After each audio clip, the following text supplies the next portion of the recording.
नमस्कार, स्वागत आहे आपल्या सर्वांचं आपल्या SK एज्युकेशन या ऑनलाईन लर्निंग प्लॅटफॉर्मवर आणि आपल्या इंग्लिश लाईव्ह बॅचमध्ये. आजच्या लाईव्ह सेशनमध्ये आपण IBPS पॅटर्ननुसार एरर डिटेक्शनचा 6वा भाग घेत आहोत. या 6व्या भागामध्ये आपण एरर डिटेक्शनच्या महत्त्वपूर्ण प्रश्नाला पाहणार आहोत. हे सर्व एरर डिटेक्शनचे प्रश्न IBPS पॅटर्ननुसार असणार आहेत. म्हणजेच ही प्रश्न यापूर्वी IBPS पॅटर्ननुसार झालेल्या परीक्षांमध्ये विचारण्यात आलेली प्रश्न आहे आणि याच प्रश्नांना आज आपण समजून घेणार आहोत. प्रश्नांना समजून घेत असताना प्रश्नामध्ये किंवा सेंटेन्समध्ये नेमका कोणत्या प्रकारचा एरर केलेला आहे किंवा नेमका कोणत्या प्रकारचा एरर आहे किंवा कोणत्या पॅटर्नवर, कोणत्या पॉईंटवर, कोणत्या नियमावर, कोणत्या एक्सेप्शनवर किंवा कोणत्या रिप्लेसमेंटवर एरर तयार करण्यात आलेला आहे, हे सर्व आपण समजून घेण्याचा प्रयत्न करणार आहोत. जेणेकरून अशा प्रकारचे प्रश्न जेव्हा आपल्याला पुढे विचारले जातील तेव्हा त्या सेंटेन्समधील एरर जो आहे तो तुम्हाला व्यवस्थितरित्या डिटेक्ट करता येईल, तुम्हाला व्यवस्थित समजेल. तर चला सुरुवात करूया आजच्या आपल्या पहिल्या प्रश्नाला. बघा, पहिला प्रश्न आहे, एक सेंटेन्स आहे, त्या सेंटेन्सला 4 भागांमध्ये डिवाइड करण्यात आलेला आहे. 4 पार्टपैकी कोणत्या पार्टमध्ये एरर आहे हे आपल्याला शोधायचं आहे. ज्या पार्टमध्ये एरर असेल ते आपलं उत्तर असेल, त्याला आपल्याला आपलं राईट ऑप्शन म्हणून मार्क करायचं आहे.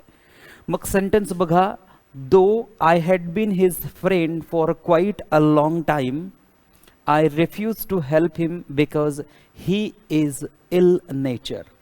आता हिज इल नेचर, या ठिकाणी हिज इल नेचर म्हटलेलं आहे.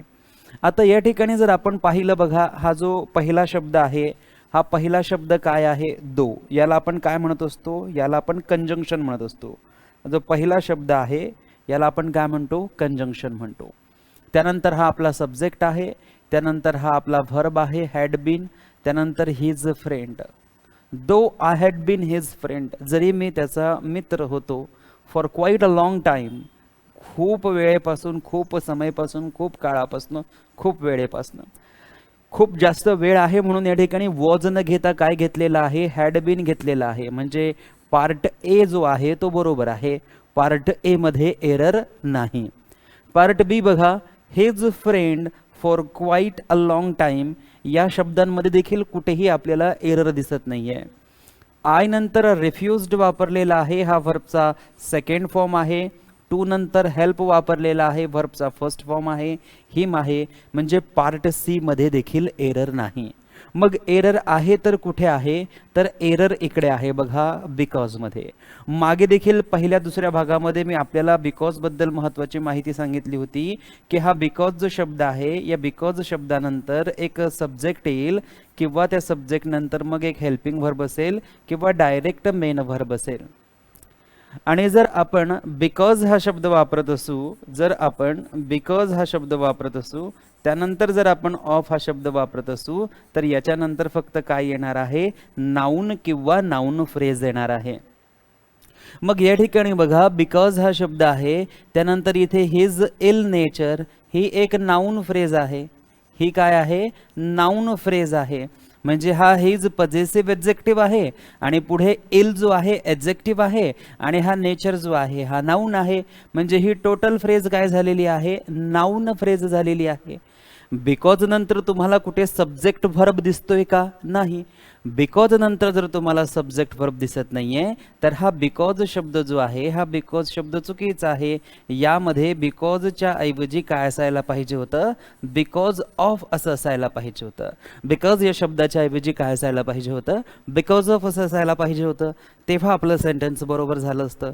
मग आपण बघू शकतो की पार्ट डी मध्ये एरर आहे, म्हणून ऑप्शन डी आपलं करेक्ट उत्तर म्हणून मार्क करायचं आहे. Option D will be the right option. Option D हे आपलं बरोबर उत्तर असेल, कारण पार्ट डी मध्ये एरर आहे. हा छोटासा पॉइंट सर्वांना समजला. बघा, बिकॉज फक्त लिहिलेलं असेल तर त्यानंतर एक सब्जेक्ट असेल, त्यानंतर हेल्पिंग वर्ब किंवा मेन वर्ब किंवा हेल्पिंग वर्ब मेन वर्ब दोघी असतील. परंतु बिकॉज ऑफ असेल तर त्यानंतर सब्जेक्ट व्हर्ब येणार नाही. बिकॉज ऑफ नंतर नाऊन किंवा नाऊन फ्रेज येईल.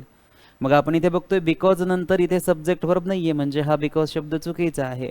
मग या हिज इल नेचर नाउन फ्रेजसाठी बिकॉजला काय बनवावं लागेल, बिकॉज ऑफ बनवावं लागेल, तेव्हा आपलं सेंटेन्स काय होईल, बरोबर होईल. तर हा छोटासा पॉईंट सर्वांनी व्यवस्थित लक्षात ठेवायचा आहे. यापूर्वी 2 प्रश्न या पॉईंटवर आपल्याला मागे विचारलेली होती. मागचे जे भाग IBPS पॅटर्ननुसार तुम्ही एरर डिटेक्शनचे पाहिले असतील तर तुम्हाला या पॉईंटवर 2 ते 3 प्रकारचे सेंटेन्सेस जे आहेत, ती प्रश्न जे आहेत ती दिसलेली आहेत. आपण ऑलरेडी घेतलेली आहेत यावर प्रश्न, या पॉईंटवर प्रश्न.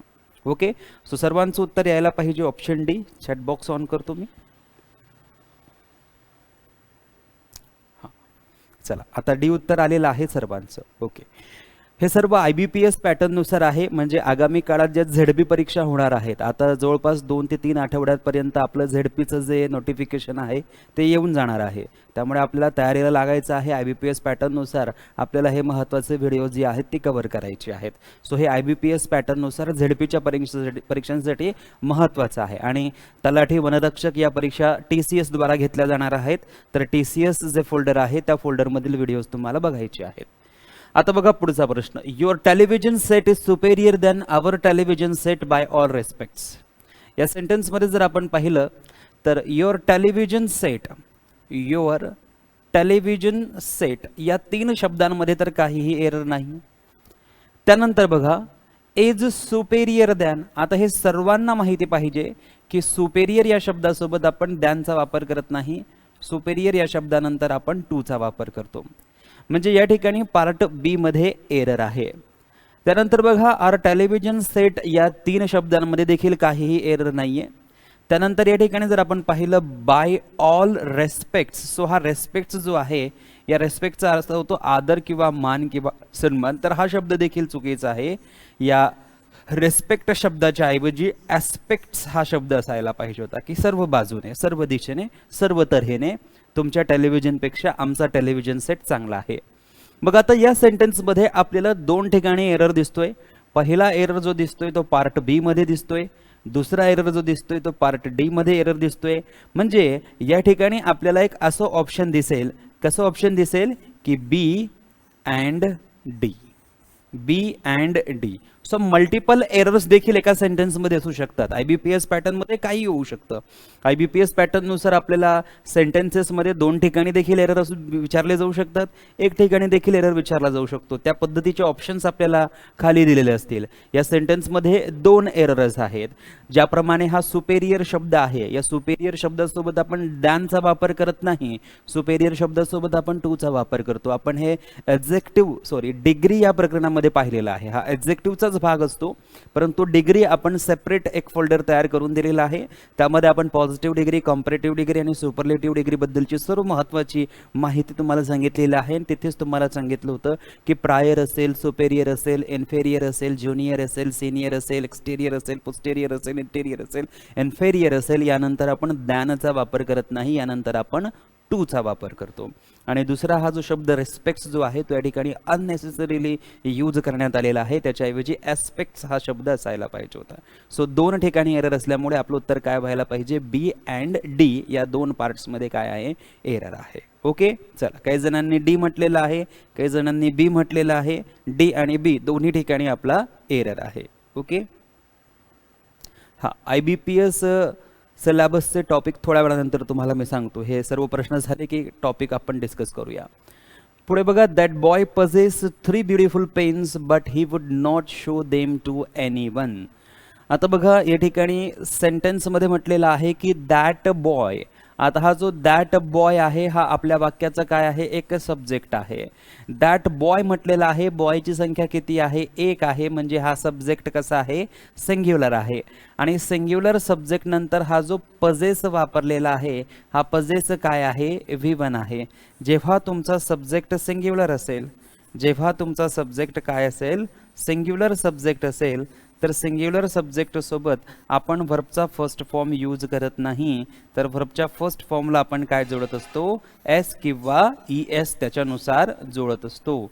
म्हणजे या ठिकाणी हा पजेस शब्द जो आहे हा कसा आहे, चुकीचा आहे. पजेस या शब्दाला आपल्याला काय जोडायला हवं होतं, ES जोडायला पाहिजे होतं. पजेस या शब्दाला आपल्याला काय जोडायला हवं, पजेसेस करायला हवं. So that boy possesses. Possess म्हणजे जवळ असणे किंवा मालकी असणे. एखाद्या व्यक्तीजवळ जे काही असेल त्याला आपण म्हणतो पजेस. दॅट बॉय पजेसेस म्हणजे त्या मुलाकडे आहे. तर त्या मुलाकडे काय आहे? 3 ब्युटिफुल पेन्स, 3 सुंदर पेन्स त्या मुलाकडे आहे. But he would not show them to anyone, परंतु तो ते कुणालाही दाखवणार नाही. सो या सेंटेन्समध्ये आपल्याला एरर फक्त ऑप्शन पार्ट ए मध्ये दिसतोय, म्हणून ऑप्शन ए आपलं करेक्ट उत्तर होईल. सो पजेस हा शब्द काय असला पाहिजे? पजेसेस असला पाहिजे. हे जे वाक्य आहे हे प्रेझेंट इंडेफिनिट टेन्सचं वाक्य आहे. हे वाक्य जे आहे प्रेझेंट इंडेफिनिट टेन्सचं वाक्य आहे. हा जो एरर केलेला आहे हा प्रेझेंट इंडेफिनिट टेन्सच्या नियमावर आधारित तयार केलेला एरर आहे की या ठिकाणी दॅट बॉय एक सिंग्युलर नाऊन आहे, एकवचनी नाम आहे, तर त्यासोबत V1 प्लस एस किंवा ES पाहिजे. इथे फक्त V1 होता म्हणून हे चुकीचं होईल. मग शेवटी एस असल्यामुळे आपल्याला काय जोडावं लागेल? ES जोडावं लागेल. जेव्हा पजेसचं पजेसेस होईल तेव्हा हे वाक्य बरोबर होईल. म्हणजे हे सेंटेन्स प्रेझेंट इंडेफिनिट टेन्सवर आहे, त्याकरता आपल्याला प्रेझेंट इंडेफिनिट टेन्स व्यवस्थित माहिती असणं आवश्यक आहे. तर आपण अशा प्रकारची एरर जी आहे ती व्यवस्थित डिटेक्ट करू शकतो. क्लिअर? चल आता यानंतर घेऊया आपला पुढचा प्रश्न. बघा पुढचा प्रश्न आहे I am grateful to you and all your friends for showing sympathy and kindness with me. आता सेंटेन्समध्ये बघा आय नंतर हा जो एम वापरलेला आहे हा देखील बरोबर आहे. त्यानंतर ग्रेटफुल नंतर टू जो वापरलेला प्रपोजिशन आहे तो देखील बरोबर आहे. I am grateful to you म्हणजे मी तुमचा कृतज्ञ आहे, मी तुमचा आभारी आहे. अँड ऑल युअर फ्रेंड्स आणि तुझ्या सर्व मित्रांचा, मी तुझा आणि तुझ्या सर्व मित्रांचा काय आहे? कृतज्ञ आहे, आभारी आहे. फॉर शोविंग, आता बघा फॉर नंतर वर्ब ING फॉर्म मध्ये पाहिजे. सो फॉर नंतर या ठिकाणी हा जो शो आहे हा ING फॉर्म मध्ये आहे, म्हणजे इथे देखील काही एरर नाही. काय शोविंग? तर सिंपथी शो करण्यासाठी, हे देखील बरोबर आहे. म्हणजे पार्ट ए मध्ये देखील एरर नाही, पार्ट बी मध्ये देखील एरर नाही, पार्ट सी मध्ये देखील एरर नाही. मग आता पार्ट डी मध्येच एरर असणार. आता या ठिकाणी म्हटलेलं आहे काइंडनेस. काइंडनेस जो आहे शेवटी NES असल्यामुळे हा एक ॲब्स्ट्रॅक्ट नाऊन आहे. आणि प्रेपोजिशन या चॅप्टरमध्ये मी तुम्हाला शिकवलेलं आहे की काइंडनेस सोबत विथ हा प्रेपोजिशन घेतला जात नाही. काइंडनेस सोबत आपण कोणता प्रेपोजिशन वापरत असतो? टू हा प्रेपोजिशन वापरत असतो. म्हणजे इथे विथ हा जो प्रेपोजिशन आहे हा प्रेपोजिशन चुकीचा आहे. टू हा प्रेपोजिशन या ठिकाणी बरोबर असणार आहे आणि त्यामुळे ऑप्शन डी आपलं करेक्ट उत्तर होईल, कारण पार्ट डी मध्ये आपल्याला आपला एरर डिटेक्ट झालेला आहे. या ठिकाणी जर आपण पाहिलं तर ग्रेटफुल नंतर टू हा प्रेपोजिशन अगदी बरोबर आहे. त्यानंतर फॉर नंतर शोईंग हा ING फॉर्म देखील बरोबर आहे. सिम्पॅथी नंतर यांनी कोणताही प्रपोजिशन वापरलेला नाहीये, परंतु काइंडनेस नंतर जो विथ प्रपोजिशन वापरलेला आहे हा चुकीचा आहे. त्याच्याऐवजी टू हा प्रपोजिशन आपल्याला वापरायला पाहिजे, तेव्हा आपलं वाक्य बरोबर होईल. याबद्दल सर्व माहिती म्हणजे काइंडनेस सोबत आपण कोणता प्रपोजिशन यूज करतो, ग्रेटफुल सोबत आपण कोणता प्रपोजिशन यूज करायला पाहिजे, कॅपेबल या शब्दासोबत आपण कोणता प्रपोजिशन यूज करायला पाहिजे, प्राऊड सोबत आणि प्राईड सोबत नेमके कोणकोणते प्रपोजिशन यूज केले जातात, हे सर्व आपण आपल्या प्रपोजिशन या चॅप्टरमध्ये व्यवस्थित समजून घेतलेलं आहे. प्रपोजिशन या चॅप्टरचे जवळपास एक तासाचे 19 भाग आपल्या ऑनलाईन कोर्समध्ये आहे. हे 19 भाग जर तुम्ही व्यवस्थित समजून घेतले तर प्रपोजिशनचा एकही प्रश्न तुमचा चुकणार नाही आणि ज्या ज्या ठिकाणी एरर प्रपोजिशननुसार असेल तो एरर तुम्हाला प्रॉपरली डिटेक्ट करता येईल. त्याकरता ती 19 लेक्चर्स आपल्याला व्यवस्थित बघायची आहेत. चला आता जाऊया आपल्या पुढच्या प्रश्नाकडे. Everyone of us know that he is not capable of remaining underwater for such a long time. Sentence बघा. Everyone of us. Everyone आहे, everyone नंतर of आहे आणि त्यानंतर us आहे. आता ज्या वेळेस आपण प्रोनाउन चॅप्टर बघत होतो त्या प्रोनाउन चॅप्टरमध्ये जेव्हा मी तुम्हाला डिस्ट्रीब्युटिव्ह प्रोनाउन शिकवत होतो त्यासोबतच जेव्हा तुम्हाला इंडेफिनिट प्रोनाउन शिकवत होतो तेव्हा मी हा पॉईंट आपला क्लिअर केलेला आहे की आयदर ऑफ असेल, आयदर ऑफ अस असेल, नायदर ऑफ अस असेल, एव्हरीवन ऑफ अस असेल. आता हाच घेऊया आपण की जर आपल्या वाक्यामध्ये एव्हरीवन ऑफ अस असं जर असेल तर यानंतर आपल्याला जो व्हर्ब घ्यायचा आहे, यानंतर आपल्याला जो व्हर्ब घ्यायचा आहे तो व्हर्ब कसा असला पाहिजे. जर V1 असेल तर सिंग्युलर सोबत म्हणजे व्हर्ब सिंग्युलर असला पाहिजे, तर V1 सोबत एस किंवा ES जोडला पाहिजे. किंवा यानंतर जो व्हर्ब असेल तो एकतर इज असेल किंवा वॉज असेल किंवा हॅज असेल, यापैकीच आपला जो व्हर्ब असला पाहिजे. यापैकीच आपला काय असला पाहिजे, व्हर्ब असला पाहिजे. सो एव्हरीवन तर आहे, त्यानंतर ऑफ आहे, त्यानंतर अस आहे, परंतु हा नो जो आहे हा नो व्हर्बचा फर्स्ट फॉर्म आहे, हा चुकीचा आहे. या नोच्या ऐवजी इथे नोला फक्त काय जोडला गेला पाहिजे होता, एक एस जोडायला पाहिजे होता आणि फक्त एका सिंगल एस मुळे हे वाक्य चुकलेलं आहे. जर इथे फक्त एक एस असता तर आपलं वाक्य बरोबर झालं असतं, परंतु या ठिकाणी एसच नाहीये म्हणजे हे चुकीचं आहे. सो नोज जो आहे हे आपलं बरोबर आहे. सो या प्रकारची जी सेंटेन्सेस आहेत यांची प्रॅक्टिस आपण ऑलरेडी प्रोनाऊन या चॅप्टरमध्ये डिस्ट्रीब्युटिव्ह प्रोनाऊनमध्ये केलेली आहे आणि हा जो एरर आहे हा एक डिस्ट्रीब्युटिव्ह प्रोनाऊनचाही एरर आहे आणि हा प्रेझेंट इंडेफिनिट टेन्सचाही एरर आहे की जिथे V1चा वापर नव्हता, V1च्या ऐवजी आपल्याला SES V1ला जोडावा लागेल. तर हा पॉइंट सर्वांच्या लक्षात आला असेल. ओके, आता घेऊया पुढचा प्रश्न. पुढचा प्रश्न बघा. It was clear from the way they were behaving that they had been lost their senses. आता बघा, it was clear from the way they were behaving. It was clear हे स्पष्ट होतं. The way they were behaving, ज्या पद्धतीने जे व्यवहार करत होते, ज्या पद्धतीने ते बिहेव करत होते, त्या पद्धतीपासून आपल्याला कळतंय that they had been lost their senses, की त्यांनी त्यांचं डोकं जे आहे ते हरवलं होतं. मीन्स सेन्सेस जे आहे, सेन्स किंवा त्यांचं डोकं ठिकाणावर नव्हतं असं आपण म्हणू शकतो. आता बघा, या ठिकाणी दे नंतर हा जो हॅड वापरलेला आहे हा अगदी बरोबर आहे, परंतु हा जो बीन आहे हा बीन अत्यंत चुकीचा आहे. कारण या बीन नंतर आपल्याला व्हर्बचा ING फॉर्म यूज करावा लागतो. या बीन नंतर आपल्याला व्हर्बचा ING फॉर्म यूज करावा लागतो आणि या ठिकाणी हा जो लॉस्ट आहे हा लॉस्ट व्हर्बचा सेकंड फॉर्म आहे म्हणजे हे कॅन्सल होणार. त्यानंतर या ठिकाणी जर आपण पुन्हा एकदा बीनचाच वापर केला आणि पुढे V3 म्हटलं आणि हे जरी म्हटलं की V3 हा जो लॉस्ट आहे हा बरोबर आहे, तरी देखील हे चुकीचं होईल. म्हणजे V3 सोबत आपण लॉस्ट यूज करू शकतो, हॅड बीन लॉस्ट यूज करू शकतो, परंतु हॅड बीन लॉस्ट हे पॅसिव्ह व्हॉइस मध्ये बरोबर होईल. हॅड बीन लॉस्ट हे पॅसिव्ह व्हॉइस मध्ये बरोबर होईल आणि सेंटेन्स या ठिकाणी पूर्णतः ऍक्टिव्ह व्हॉइस मध्ये आहे म्हणजे आपल्याला हा लॉस्ट देखील या ठिकाणी प्रॉपरली घेता येणार नाही. म्हणजे आपण म्हणू शकतो की एक्झॅक्ट जो एरर आहे, आता बघा इथे हॅड आहे, इथे बीन आहे, लॉस्ट तर आपण घेऊ शकतो, परंतु जेव्हा आपलं पॅसिव्ह व्हॉइसचं स्ट्रक्चर असेल तेव्हा मग या ठिकाणी लॉस्ट देअर सेन्सेस जर जसंच तसं ठेवलं आणि इथे पुढे जर आपण बघितलं की मुळात हा बिनच चुकीचा आहे आणि हा बिन चुकीचा असल्यामुळे आपण जर या ठिकाणी डी ला कंटिन्यू केलं लॉस्ट, तर हॅड नंतर हा जो लॉस्ट आहे हा प्रॉपर V3 तयार होतोय आणि पॅसिव्ह व्हॉइस मध्ये देखील जात नाहीये. कारण बिन या ठिकाणी जर आपण काढला तर हॅड नंतर लॉस्ट डायरेक्टली आपल्याला V3च मिळतोय म्हणजे सेंटेन्स आपलं प्रॉपर होतंय. म्हणजे एरर जो आहे तो एरर कुठे आहे, पार्ट C मध्ये आहे. म्हणून ऑप्शन सी जे आहे हे ऑप्शन सी आपलं करेक्ट उत्तर होईल. कळते सर्वांना? बघा, बीन नंतर एकतर ING आलं पाहिजे किंवा बीन नंतर V3 आलं पाहिजे. इथे बीन नंतर ING नाही, ठीक आहे, ओके.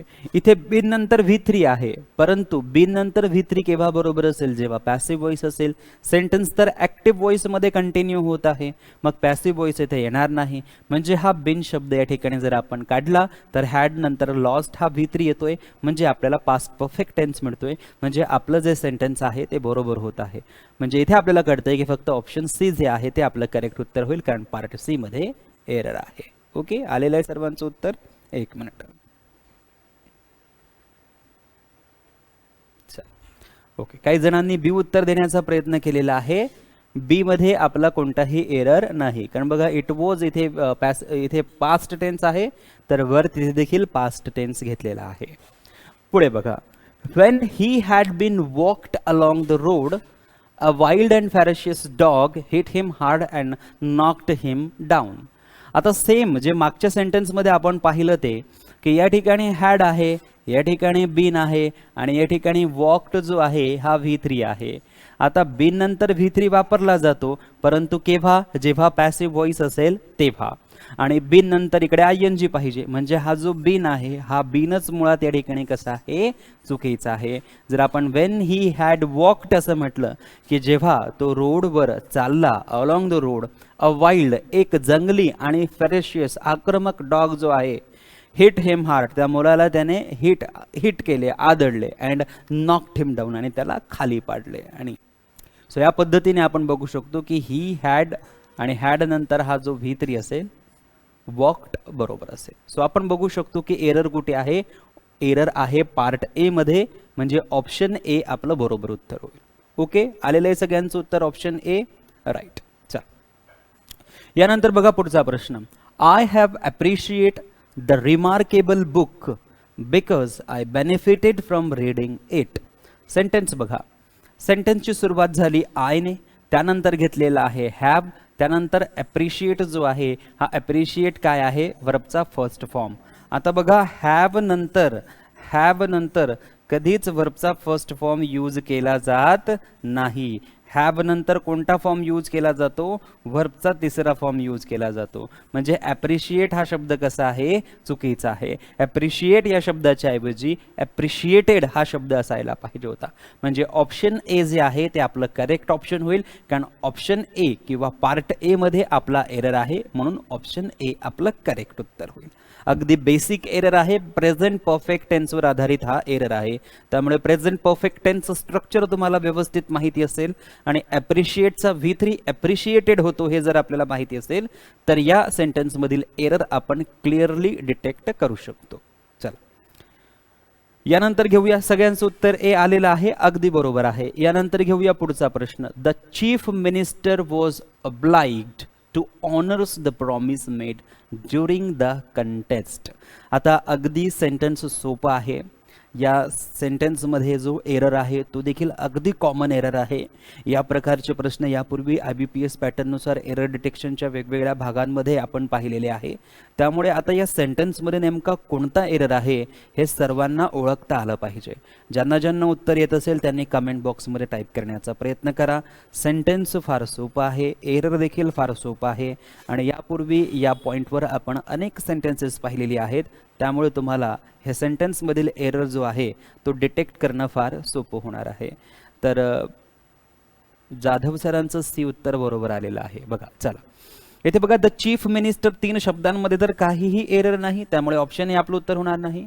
वॉज obliged बरोबर आहे, त्यानंतर टू देखील बरोबर आहे, परंतु टू नंतर हा जो ऑनर्स आहे हा वर्बचा फर्स्ट फॉर्म आणि त्याला एस जोडलेला आहे. बघा, टू नंतर काय यूज केला जातो? वर्बचा फर्स्ट फॉर्म यूज केला जातो. टू नंतर जर वर्बच्या फर्स्ट फॉर्मला तुम्ही SES जोडणार तर हे चुकीचं होतं, म्हणजे हा ऑनर्स चुकीचा आहे. फक्त इथे काय असायला पाहिजे होता? ऑनर हा शब्द असायला पाहिजे होता. त्यानुसार जर आपण बघतोय तर ऑप्शन सी उत्तर यायला पाहिजे. पार्ट सी मध्ये एरर आहे, त्यामुळे ऑप्शन सी आपलं उत्तर यायला पाहिजे. सो या प्रश्नाचं उत्तर सर्वांनाच जमायला हवं होतं. आता घेऊया पुढचा प्रश्न. बघा, between the years 1952 to 1962 I worked in the field as sub divisional officer. Sentence हेही फार सोपं आहे आणि या सेंटेन्समधील एररही फार सोपं आहे. जर तुम्हाला व्यवस्थित रीड करता आलं सेंटेन्स तर तुम्हाला एरर प्रॉपरली डिटेक्ट करता येईल. आणि माझी अपेक्षा आहे की सर्वांनी याचं करेक्ट उत्तर द्यायला पाहिजे, कारण अत्यंत सोपा असा हा प्रश्न आहे. यापूर्वी IBPS ने हा प्रश्न आपल्याला विचारलेला आहे, त्यामुळे सर्वांना या प्रश्नाचं उत्तर जे आहे ते यायला पाहिजे. चला, between the years 1952 to 1962 I worked in the field as sub divisional officer.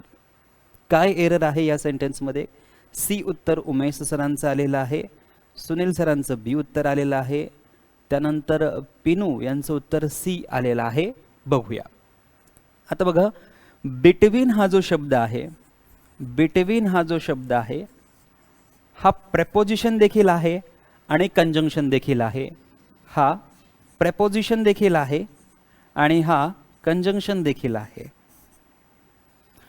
जर बिटवीन या शब्दानंतर एखादा नाउन किंवा प्रोनाउन यूज केलेला असेल तर तो प्रेपोजिशन होईल. परंतु बिटवीन या शब्दाने दोन कोणत्या तरी ऑब्जेक्ट्सला किंवा दोन कोणत्या तरी एलिमेंट्सला जोडलेलं असेल तर बिटवीन काय होतो, कंजंक्शन होतो.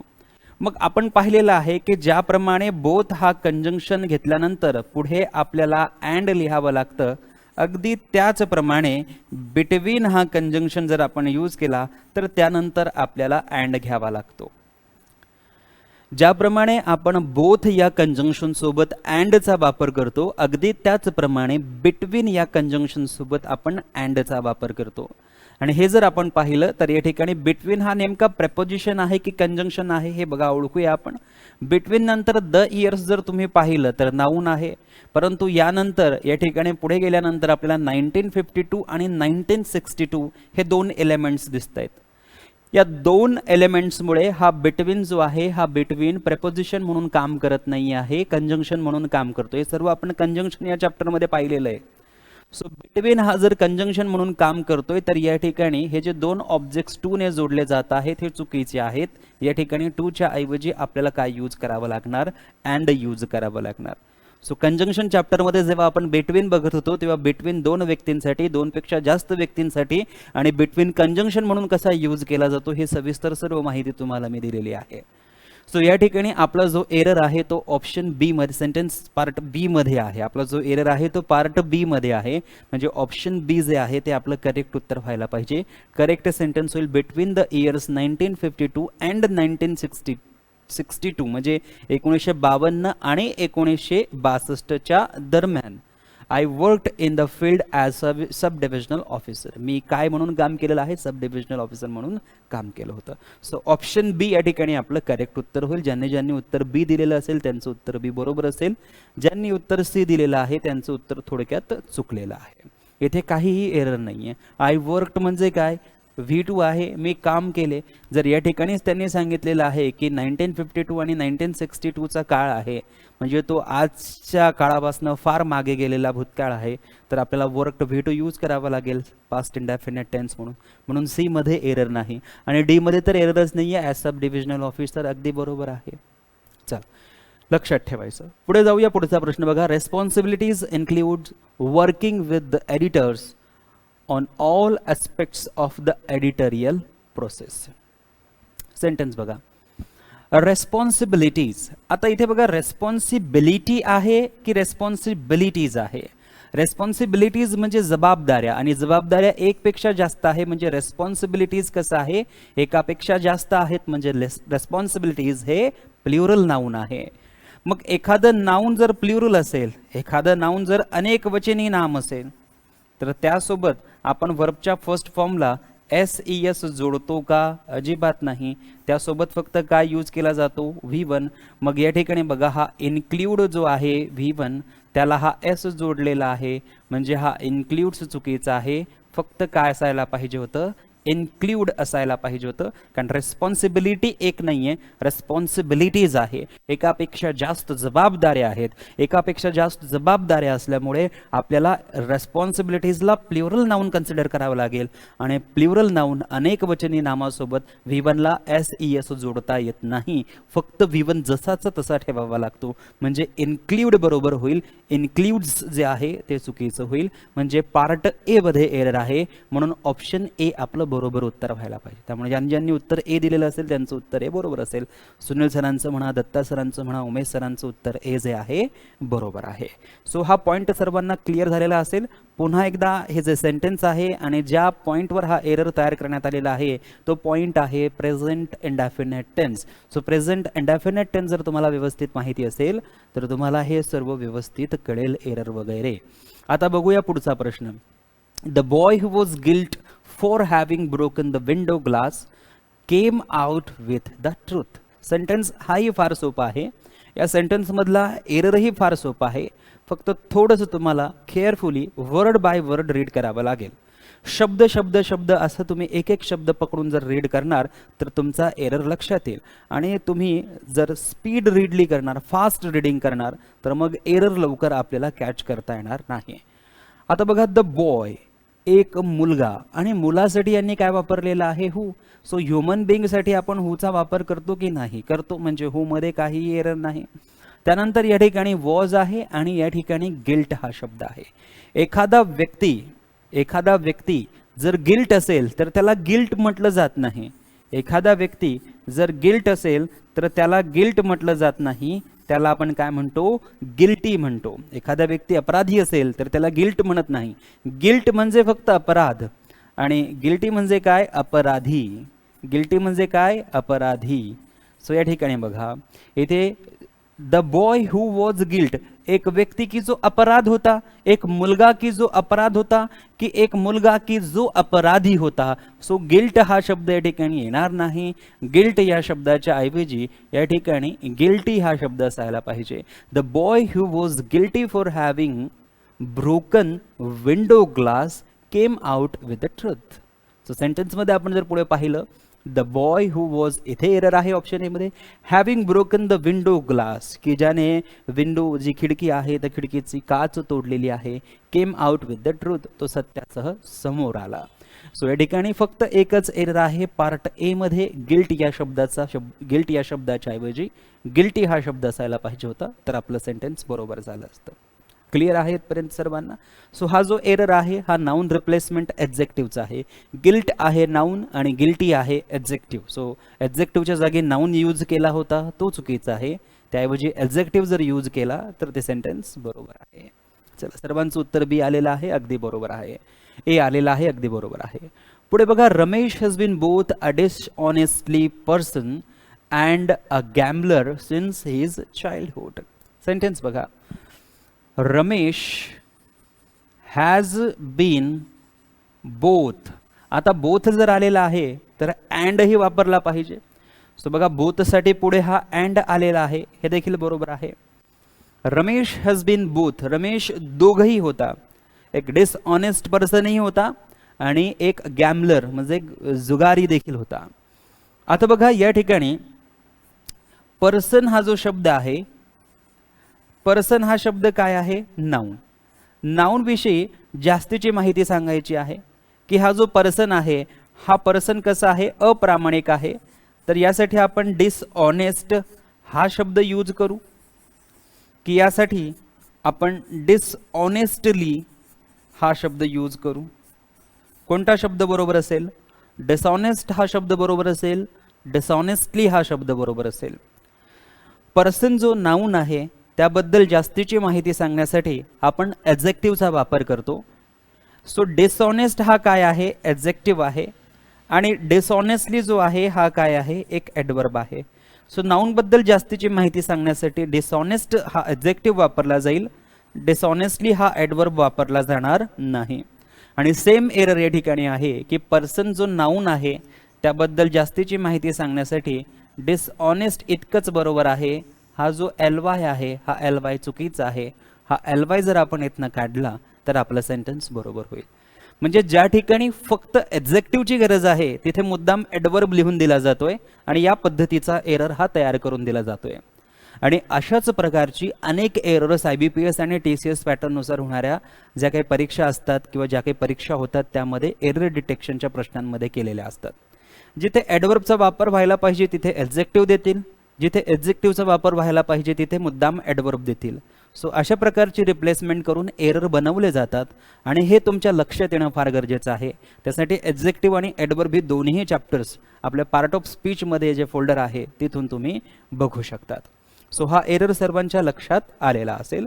पार्ट बी मध्ये एरर आहे, त्यामुळे ज्यांनी उत्तर बी दिलेलं असेल त्यांचं उत्तर बी बरोबर आहे. चल, यानंतर घेऊया पुढचा प्रश्न. बघा पुढचा प्रश्न काय आहे, what you had said about the employees were found to be correct but it could not be proved. Sentence बघा, व्हॉट यू हॅड सेड, जे तू सांगितले होते, जे तू सांगितले होते.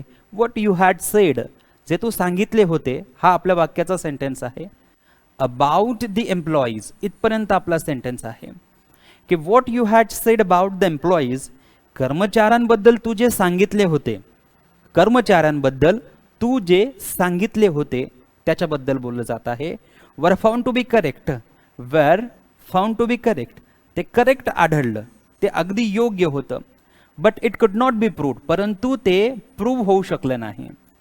परंतु ते प्रूव्ह होऊ शकलं नाही. आता सेंटेन्समध्ये एरर सर्वांच्याच लक्षात आलेला असेल. आपल्या वाक्याचा सब्जेक्ट बघा, हा पूर्ण क्लॉज आहे. What you have sed about the employees, जे काही तू कर्मचाऱ्यांबद्दल सांगितलं ते सर्व काय असेल, सिंग्युलर असेल. म्हणजे हा सब्जेक्ट कसा असेल, सिंग्युलर सब्जेक्ट असेल. हा सब्जेक्ट कसा असेल, सिंग्युलर सब्जेक्ट असेल. आणि सिंग्युलर सब्जेक्ट असेल तर हा वर जो आहे हा चुकीचा आहे. या वरच्या ऐवजी या ठिकाणी काय असायला पाहिजे, वॉज असायला पाहिजे. वरच्या ऐवजी काय असायला पाहिजे, वॉज हा शब्द असायला पाहिजे. कारण कर्मचाऱ्यांबद्दल तू जे सांगितलं होतं ते होल अमाऊंटमध्ये ग्राह्य धरलं जाईल. कर्मचाऱ्यांबद्दल तू जे सांगितलं होतं ते प्लुरल धरलं जाणार नाही, ते अनेक वचनी धरलं जाणार नाही, ते एकवचनी धरलं जाईल, सिंग्युलर धरलं जाईल. आणि हा संपूर्ण सब्जेक्टला सिंग्युलर सब्जेक्ट म्हणून ट्रीट केलं जाईल, सिंग्युलर सब्जेक्ट म्हणून फंक्शन केलं जाईल. आणि एंटायर सब्जेक्ट जर आपला सिंग्युलर आहे तर वर्ब देखील सिंग्युलर पाहिजे. मग वर्ब जो वर प्लुरल होता त्याला आपण तिथून डिलीट केलं आणि त्याच्याऐवजी वॉज लिहिलं. आणि या परिस्थितीत आपल्याला आढळलं की पार्ट बी मध्ये एरर आहे, म्हणून ऑप्शन बी आपलं करेक्ट उत्तर होईल. त्यामुळे ज्यांनी ऑप्शन बी हे उत्तर दिलेलं असेल त्यांचं बी हे उत्तर बरोबर असेल. यस, दत्ता सरांचं उत्तर बी बरोबर आहे. आता बघा पुढचा प्रश्न. Wien you had started the work you should ensure that you concentrate on it. जेव्हा तुम्ही एखादं काम करतात तेव्हा तुम्ही एन्श्युअर, तुमची खात्री झाली पाहिजे की तुमचं कॉन्सन्ट्रेशन त्या गोष्टीवर आहे, तुमचा फोकस त्या गोष्टीवर आहे. आता बघा या ठिकाणी म्हटलेलं आहे वेन यू हॅड स्टार्टेड. आता हा हॅड स्टार्टेड जो आहे हा पास्टमध्ये आहे. The work you should ensure that you concentrate on it. आता पुढे बघा यू नंतर हा शुड वापरलेला आहे की जो आपल्याला काहीतरी करण्याचा सल्ला देतोय. यू शुड एन्श्युअर दॅट की तुम्ही खात्री करायला पाहिजे की यू कॉन्सन्ट्रेट ऑन इट, की तुमचं त्याच्यावर कॉन्सन्ट्रेट आहे. आता यू नंतर हा जो कॉन्सन्ट्रेट आहे हा वर्बचा फर्स्ट फॉर्म आहे. यू नंतर हा जो कॉन्सन्ट्रेट वापरलेला आहे शेवटी हा कॉन्सन्ट्रेट वर्बचा फर्स्ट फॉर्म आहे. आणि शुड देखील वापरलेला आहे की जो आपल्याला फ्युचरमध्ये काहीतरी करायचं मार्गदर्शन करतोय किंवा काहीतरी करण्याचा सल्ला देतोय. म्हणजे या दोन क्लॉजेसवरनं आपल्या लक्षात येते की सेंटेन्स प्रेझेंटमध्येच आहे, सेंटेन्स प्रेझेंटमध्येच असलं पाहिजे. मग सेंटेन्स जर प्रेझेंटमध्ये असलं पाहिजे तर हा जो हॅड स्टार्टेड जो पास्टमध्ये आपल्याला घेऊन जातोय हा चुकीचा आहे. वेन यू स्टार्ट असं जर म्हटलं तर आपलं हे सेंटेन्स आता बरोबर होईल की Wien you start the work, जेव्हा तुम्ही एखादं काम सुरू करता यू शुड एन्श्युअर दॅट, तुम्ही खात्री केली पाहिजे की यू कॉन्सन्ट्रेट ऑन इट, की त्याच्यावर तुमचं कॉन्सन्ट्रेट होत आहे. आणि या पद्धतीने हॅड स्टार्टेड या दोन शब्दांमध्ये एरर असल्यामुळे ऑप्शन ए आपलं करेक्ट उत्तर होईल. आता या ठिकाणी थोडंसं आपल्याला डोकं लावायचं आहे, डोकं चालवायचं आहे की बाकीच्या ठिकाणी सेंटेन्स कशा पद्धतीने फ्लो होत आहे, बाकीच्या ठिकाणी सेंटेन्स कशा प्रकारे पुढे जात आहे, त्या अनुषंगाने सुरुवात जी आहे ती बरोबर आहे की नाही हे आपल्याला बघायचं होतं. तर अशा पद्धतीचे एरर देखील आपल्याला विचारले जाऊ शकतात. चला यानंतर घेऊया पुढचा प्रश्न. The way to the fort was too difficult that we could not reach the farthest point. आता हे सेंटेन्स प्रॉपरली रीड केल्यानंतर आपल्याला 5वी 6वी 7वी 8वीचे दिवस आठवायला पाहिजेत, कारण तेव्हा आपण अशा प्रकारच्या सेंटेन्सेसला फार वेळेस आपण सेंटेन्सेसला ट्रान्सफॉर्म केलेला आहे रिमूव्ह टूच्या नावाखाली. सेंटेन्स बघा, the way to the fort. The way to the fort म्हणजे किल्ल्याकडे जाणारा रस्ता किंवा किल्ल्याचा रस्ता जो आहे तो वॉज टू डिफिकल्ट, तो खूप अवघड आहे. किल्ल्याकडे जाणारा जो रस्ता आहे तो फार अवघड आहे. That we could not reach the farthest point, आणि त्यामुळे त्याचा जो शेवटचा दूरवरचा पॉईंट होता त्या दूरवरच्या पॉईंटपर्यंत आम्ही पोहोचू शकलो नाही. आता सेंटेन्समध्ये या ठिकाणी बघा पुढे काय वापरलेलं आहे, दॅट वापरलेला आहे. त्यानंतर या ठिकाणी वी नंतर कुड नॉट देखील वापरलेला आहे. आता दॅट त्यानंतर कॅन नॉट किंवा दॅट त्यानंतर कुड नॉट हे आपण रिमूव्ह टूच्या नावाखाली सो दॅटच्या सेंटेन्सेसने आपण ट्रान्सफॉर्म केलेले आहे. जेव्हा आपल्याला रिमूव्ह टूची वाक्य द्यायची तेव्हा आपण तो टू रिमूव्ह करायचो आणि त्या टूच्या ऐवजी आपण काय लिहायचो, सो. आणि पुढे जो 2+V1 असायचा त्याला आपण सब्जेक्ट कॅन प्लस V1 मध्ये, कॅन नॉट प्लस V1 मध्ये, सब्जेक्ट कुड नॉट प्लस V1 किंवा कुड प्लस V1 मध्ये कन्वर्ट करायचो. मग सिमिलर या ठिकाणी हा जो टू शब्द आहे हा टू शब्द चुकीचा आहे, कारण या दॅटमुळे या ठिकाणी काय आला पाहिजे, सो हा शब्द आला पाहिजे. मग आता बघा, the way to the fort was so difficult that we could not reach the farthest point. आता आपलं हे जे सेंटेन्स आहे हे सेंटेन्स बरोबर होईल. आता याच सेंटेन्सला जर टूच्या वाक्यामध्ये लिहायचं असलं तर आपण असं म्हणू शकतो की the way to the fort was too difficult to reach the farthest point.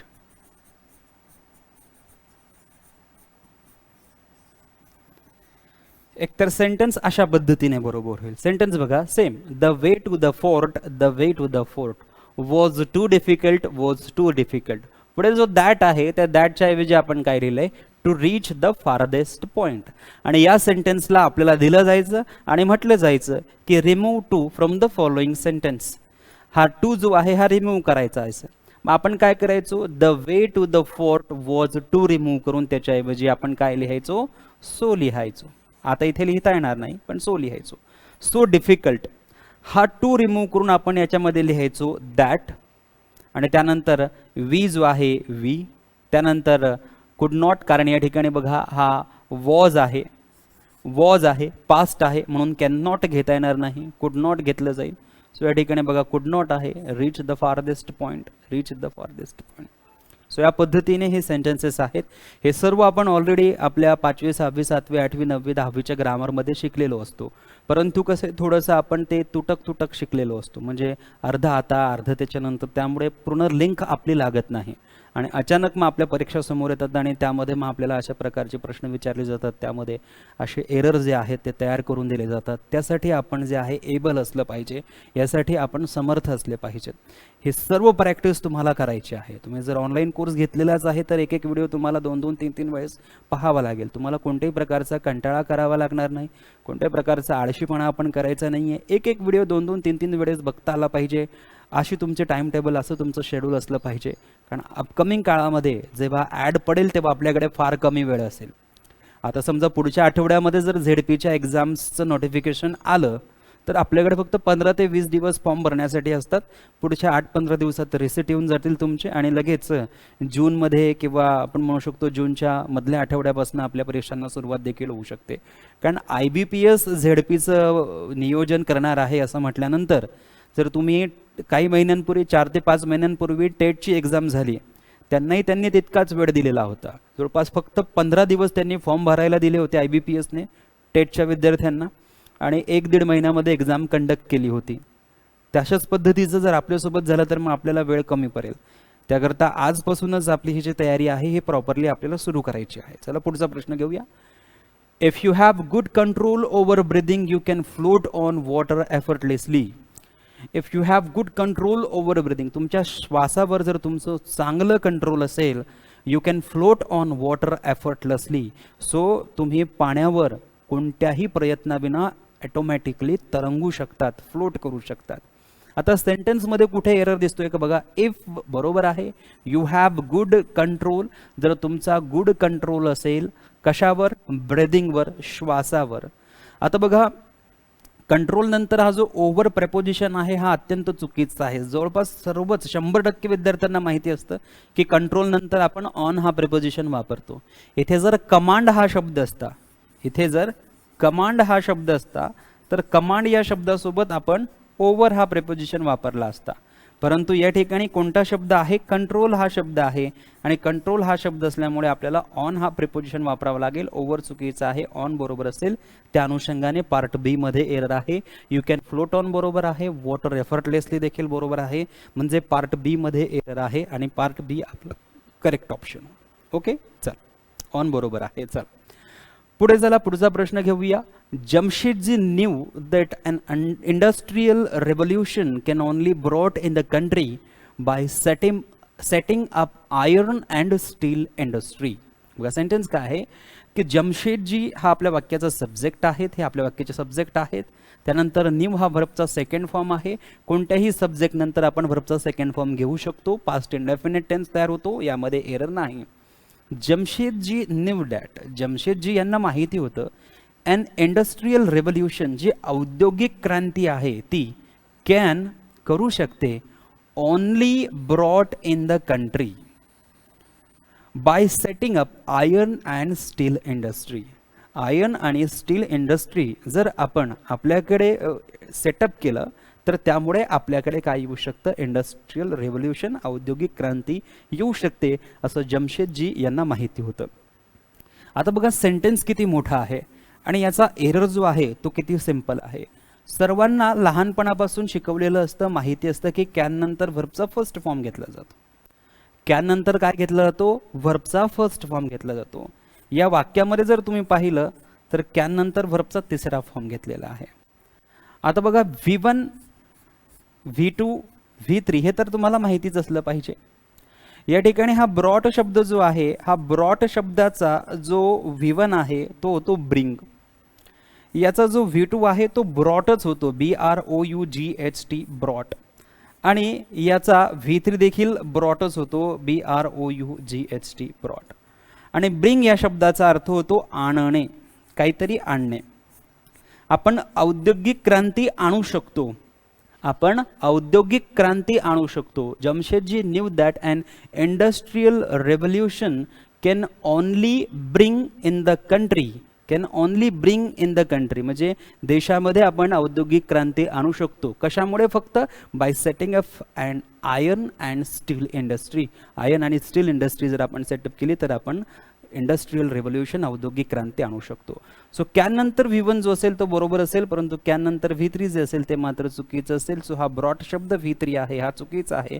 या ब्रॉट शब्दाच्या ऐवजी फक्त ब्रिंग हा शब्द जरी लिहिला असता तर हे वाक्य आपलं अगदी बरोबर झालं असतं. सेंटेन्स बघा 3 लाईनचं सेंटेन्स आहे, 2.5 लाईनचं सेंटेन्स आहे, परंतु या ठिकाणी एरर अगदी छोटासा आहे. सो सर्वांना उत्तर जमलं असेल, option B is the right option. बरोबर. पुढे बघा, his strictly discipline had made him very unpopular amongst all the employees. Sentence बघा, his strictly discipline. आता बघा डिसिप्लिन जो शब्द आहे, डिसिप्लिन जो शब्द आहे हा काय आहे, एक नाउन आहे. डिसिप्लिन हा जो शब्द आहे हा काय आहे, एक नाउन आहे. आता नाउन बद्दल जास्तीची माहिती देण्यासाठी आपल्याला कशाची गरज पडणार आहे, ॲडजेक्टिव्हची.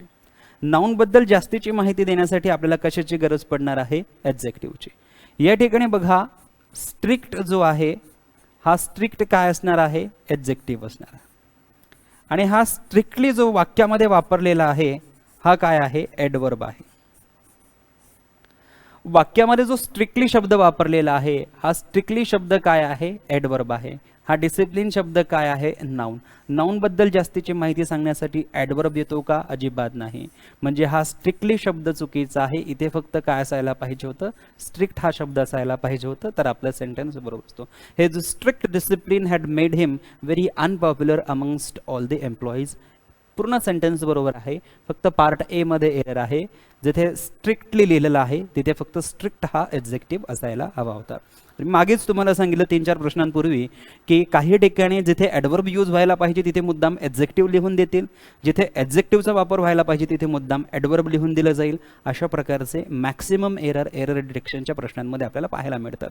त्याकरता आपल्याला कुठे ॲडवर्ब यूज करायचा आहे, कुठे ॲडजेक्टिव्ह यूज करायचा आहे हे प्रॉपरली माहिती असणं आवश्यक आहे. त्यासाठी ॲडजेक्टिव्ह आणि ॲडवर्ब या दोन्ही चॅप्टरवर आपली कमांड असणं फार गरजेचं आहे. पुढचा प्रश्न बघा, some people are believing that women can not compete with men. काही लोक असा विश्वास करतात की महिला पुरुषांच्या बरोबर स्पर्धा करू शकत नाही. काही लोक म्हणतात. आता बघा सम नंतर या ठिकाणी पीपल जो आहे हे अगदी बरोबर आहे. इथे काही जणांना असं वाटेल की पीपल्स लिहिलं पाहिजे, तर पीपल्स असं लिहिता येणार नाही, कारण पीपल्सचा अर्थच मुळात अनेक देश होतो. हे IBPS पॅटर्ननुसार आपण जेव्हा सुरू केलं तेव्हा देखील मी तुम्हाला सांगितलं होतं. हा सर्वात महत्त्वाचा शब्द आहे या ठिकाणी बिलीव्ह. बघा तुम्हाला ज्या वेळेस आपण टेन्स शिकत होतो त्यावेळेस बिलीव्ह हा शब्द सांगितला होता की बिलीव्ह या शब्दाला आपण ING प्रत्यय जोडून कोणत्याही कंटिन्युअस टेन्समध्ये घेऊ शकत नाही. इथे आर म्हणजे कंटिन्युअस टेन्स आहे आणि बिलीव्हला हा ING जोडलेला आहे, हे चुकीचं आहे. म्हणजे पार्ट बी मध्ये एरर आहे. बिलीव्ह या शब्दाला ING जोडून कोणत्याही कंटिन्युअस टेन्समध्ये घेता येत नाही. मग तो टेन्स प्रेझेंट कंटिन्युअस टेन्स असो, पास्ट कंटिन्युअस टेन्स असो, फ्युचर कंटिन्युअस टेन्स असो, प्रेझेंट परफेक्ट कंटिन्युअस टेन्स असो, पास्ट परफेक्ट कंटिन्युअस टेन्स असो किंवा फ्युचर परफेक्ट कंटिन्युअस टेन्स असो, घेता येत नाही. खूप वेळेस झालेला आहे. यानंतर बघा पुढचा प्रश्न, she avoids taking the prescribed medicines at regularly intervals. Sentence बघा, शी अवॉइड्स. आता शी ती एकच आहे, तिची संख्या एक आहे, एक असल्यामुळे अवॉइडला यांनी एस जोडलेला आहे, म्हणजे हे अगदी बरोबर आहे. V1 ला एस जोडलेला आहे, बरोबर आहे. पार्ट ए मध्ये एरर नाही. त्यानंतर तुम्ही जेव्हा अवॉइड हा शब्द वापरणार त्याच्यानंतर जर आणखी एक वर्ब येत असेल तर तो ING स्वरूपात यायला पाहिजे. बघा आणखी एक वर्ब येतोय, तो ING स्वरूपात येतोय, म्हणजे हे देखील बरोबर आहे. त्यानंतर पुढे जो द वापरलेला आहे हा द प्रेस्क्राइब्ड मेडिसिन्ससाठी वापरलेला आहे.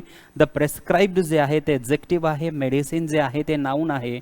हे नाऊन आहे, हा प्रेस्क्राइब्ड एक्झेक्टिव्ह आहे.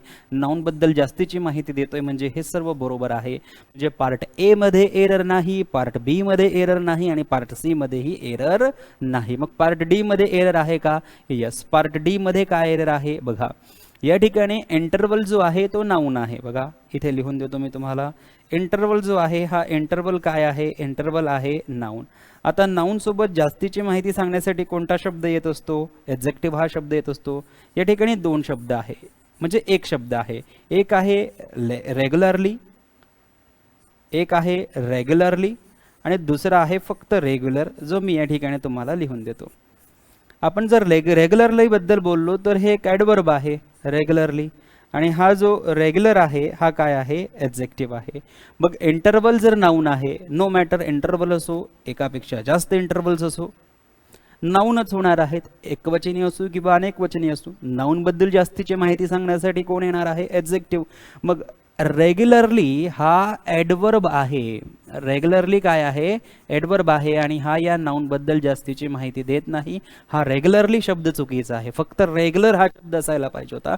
At regular intervals, at regular intervals असं असायला पाहिजे होतं. म्हणजे या ठिकाणी पुन्हा एकदा ॲडवर्ब लिहून दिलेला आहे.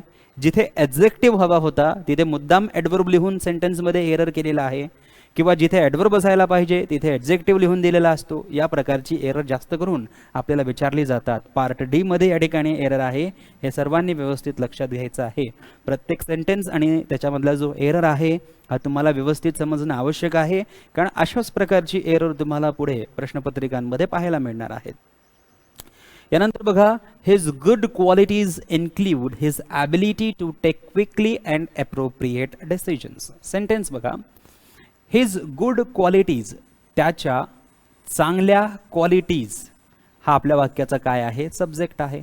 आता क्वालिटीज आहे म्हणजे एकापेक्षा जास्त क्वालिटीज आहेत, म्हणून इन्क्लूड जो आहे तो व्हर्बचा फर्स्ट फॉर्म अगदी बरोबर आहे. क्वालिटी जर एकापेक्षा जास्त आहे, त्या क्वालिटीज आहेत, तर ते का होईल? प्ल्युरल होईल. प्ल्युरल म्हणजे काय? इन्क्लूड. अगदी बरोबर आहे, म्हणजे पार्ट ए मध्ये एरर नाही. हिज ॲबिलिटी, त्याची ॲबिलिटी, टू नंतर टेक हा V1 देखील बरोबर आहे, म्हणजे पार्ट बी मध्ये एरर नाही. त्यानंतर या ठिकाणी म्हटलेलं आहे क्विकली अँड अप्रोप्रिएट डिसिजन्स. आता बघा, हा जो शब्द आहे डिसिजन्स, हा काय आहे? नाऊन आहे. आता या नाऊन बद्दल जास्तीची माहिती सांगण्यासाठी आपल्याला ॲडजेक्टिव्ह यूज करावा लागतो. जास्तीची माहिती सांगण्यासाठी आपल्याला ॲडजेक्टिव्ह यूज करावा लागतो. मग आपण या ठिकाणी ॲप्रोप्रिएट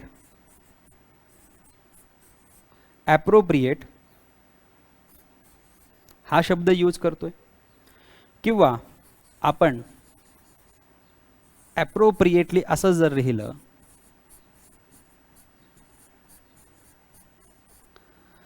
त्यानंतर या ठिकाणी अँड लिहिलेला आहे, आणि या ठिकाणी आपल्याकडे आणखी दोन ऑप्शन्स आहेत. एक आहे क्विकली आणि दुसरं आहे फक्त क्विक. इथे क्विकली LY असल्यामुळे क्विकली काय असणार? ॲडवर्ब असणार, आणि क्विक जो आहे तो काय असणार? एक्झेक्टिव्ह असणार. सेम ॲप्रोप्रिएटली जो आहे तो काय असणार? ॲडवर्ब असणार, आणि ॲप्रोप्रिएट काय असणार? एक्झेक्टिव्ह असणार. मग डिसिजन्स जर नाऊन आहे तर नाऊन बद्दल जास्तीची माहिती ॲप्रोप्रिएटली हा ॲडवर्ब देणार, की ॲप्रोप्रिएट हा आपला एक्झेक्टिव्ह देणार. सो बघा, ॲप्रोप्रिएटली म्हणजे शेवटी LY लागला तो ॲडवर्ब आहे, आणि ॲडवर्ब आपल्याला चालणार नाही, म्हणून ॲप्रोप्रिएट जे आहे ते आपलं बरोबर होईल. या ठिकाणी ॲप्रोप्रिएटच आहे. मग इकडे जर एक्झेक्टिव्ह बरोबर आहे आणि याला जर अँडने जोडलेला आहे तर इकडे पण एक्झेक्टिव्हच असणार. सो क्विकली हा काय आहे, ॲडवर्ब आहे, आणि क्विक जो आहे तो काय आहे, ॲडजेक्टिव्ह आहे. डिसिजनबद्दल जास्तीची माहिती देण्यासाठी कोण येणार, ॲडजेक्टिव्ह क्विक येणार, ॲडवर्ब क्विकली येणार नाही. म्हणजे या ठिकाणी क्विकलीच्या ऐवजी काय असायला पाहिजे होतं, फक्त क्विक असायला पाहिजे होतं. म्हणजे पुन्हा एकदा जिथे ॲडजेक्टिव्ह पाहिजे तिथे मुद्दाम ॲडवर्बचा यूज करून दिलेला आहे आणि आपलं सेंटेन्स चुकवलेलं आहे. तर या पद्धतीने आपल्याला एरर जे आहेत ती व्यवस्थित टॅकल करायची असतात. तुम्ही जर हे व्हिडिओ 2-2, 3-3 वेळेस जर बघितले तर ही सर्व एरर तुमच्या व्यवस्थित लक्षात राहतील आणि जेव्हा तुमची परीक्षा असेल तेव्हा तुम्हाला इमिजिएटली जो एरर आहे तो डिटेक्ट करता येईल आणि त्या प्रश्नाचे पूर्ण गुण तुम्हाला मिळतील. तर आजच्या लाईव्ह सेशनमध्ये आपण हे सर्व महत्त्वाचे प्रश्न जी आहेत हे कव्हर केलेली आहेत. यानंतर पुढील भागामध्ये आणखी काही वेगळ्या स्वरूपाची जी एरर डिटेक्शनची प्रश्न आहेत ती आपण कंटिन्यू करणार आहोत. आजच्या भागामध्ये फक्त इतकंच. Thank you so much. Take care. Bye.